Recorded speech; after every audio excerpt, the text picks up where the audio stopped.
In the early 80s, it was almost impossible to find an AK in the USA or Western Europe. It was a real exotic item, which only a few collectors could boast of.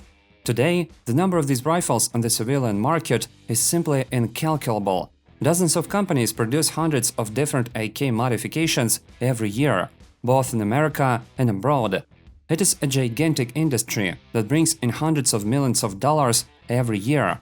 And yet, none of them have or had a license from Russia or the Soviet Union, and none of them have paid a dime to use these weapons. How in the world did this happen? Moreover, how did the United States manage to become the owners of the real Kalashnikov brand just 10 years ago? And how did the concern in Russia react when they found out about it? So, the first Kalashnikov rifle, called the AK, was adopted in 1949, and 5 years later, its first copies appeared. Within the framework of cooperation, the Soviet Union began to transfer to Communist China and Eastern Bloc countries drawings, equipment, and even send its specialists. In other words, it did everything to make AK production in socialist countries. This is how Hungarian, Bulgarian, German, Chinese, and other AK copies appeared all over the world. Production licenses were handed over to 8 countries, 7 Warsaw Pact members plus China. Importantly, these Soviet licenses didn't make the receivers rightful AK owners. They couldn't give this license to third countries or sell the manufactured rifles to capitalist countries. These, however, didn't help protect the AK from getting into the wrong hands. As a result, some more years later, AKs from Yugoslavia, Finland, Israel, North Korea, and many other countries have appeared. But what were the circumstances within the Soviet Union itself? Why didn't Kalashnikov patent his invention and never profited from its sale? Many people think that there were no patents in the Soviet Union because it was a communist country, and a patent is associated with something exclusively capitalist. But this is just a myth that has nothing to do with reality. In fact, there were patents in the USSR. At the time of development and production of the first AK, the USSR had a decree of the Council of People's Commissars of March 5, 1941, number 448. It clearly stated that an inventor could protect his rights in 2 ways: by patent or by copyright certificate. A patent, according to the law, meant that the inventor retained the exclusive right to the invention, while a copyright certificate merely recognized the creator's authorship.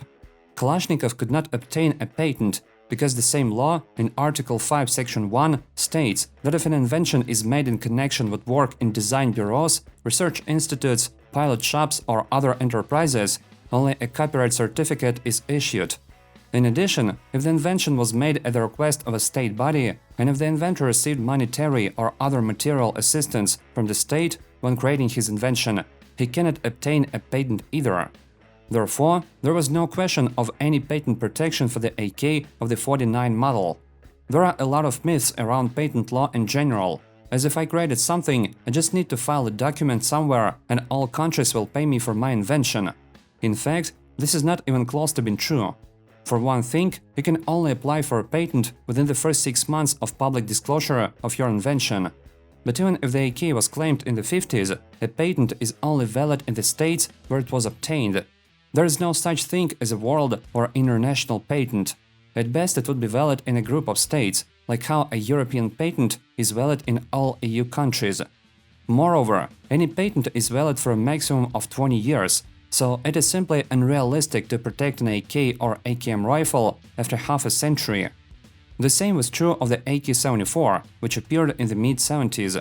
But in 1997, to mark the 50th anniversary of the creation of the first Kalashnikov rifle, Russia decided to obtain a patent for its weapon. Naturally, not for all AK models, but only to certain technical solutions that pertain to the 100 series rifles. That is why no one can prevent other countries from producing and profiting from the sale of Kalashnikov rifles without any royalties to the Soviet Union then or Russia today. Moreover, if during the existence of the USSR, the license to produce AKs was valid as issued by the Soviets, then after its collapse, the license started to be considered the property of individual nation-states. For the countries that were part of the USSR, this is a common heritage, but for the former members of the Eastern Bloc, a legal mishap. The Soviet Union ceased to exist as a license holder, and therefore the already established industries began to be considered as the property of the states. Thus, they started selling these licenses independently and cooperating with third countries on their basis. Thus, Bulgaria started supplying its AK copies through Arsenal, FAG started exporting AKs from Hungary through Tennessee Guns International, and Serbian Zastava started supplying its copies through Century Arms.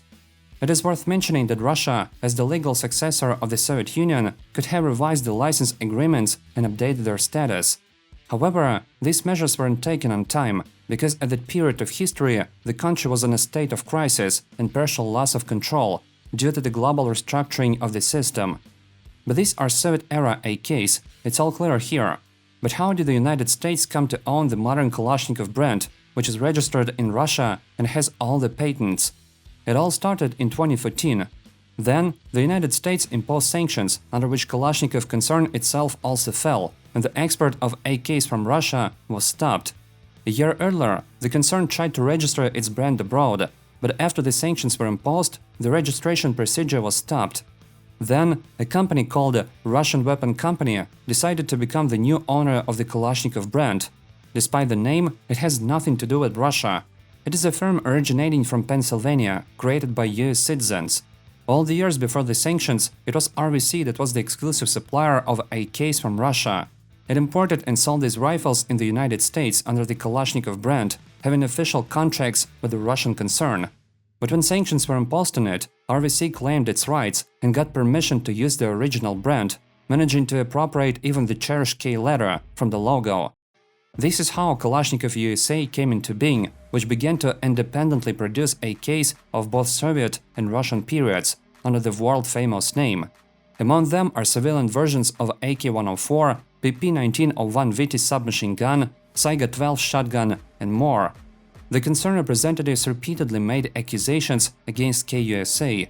They claimed that the standards and quality control of the original AKs are much higher than those of their American models, that they are just copies, and that the use of the Kalashnikov brand may mislead American buyers. In addition, they believe that the company is illegitimately using their brand because the concern did not give further authorization for its use after the sanctions were imposed. In fact, the Russian side simply did not initially assume that the production and sale of AKs would take place without their participation. That's all for today. Thank you all for watching. Friends, if you like this episode, don't forget to put a like and subscribe to the channel. Have a good day. See you next week.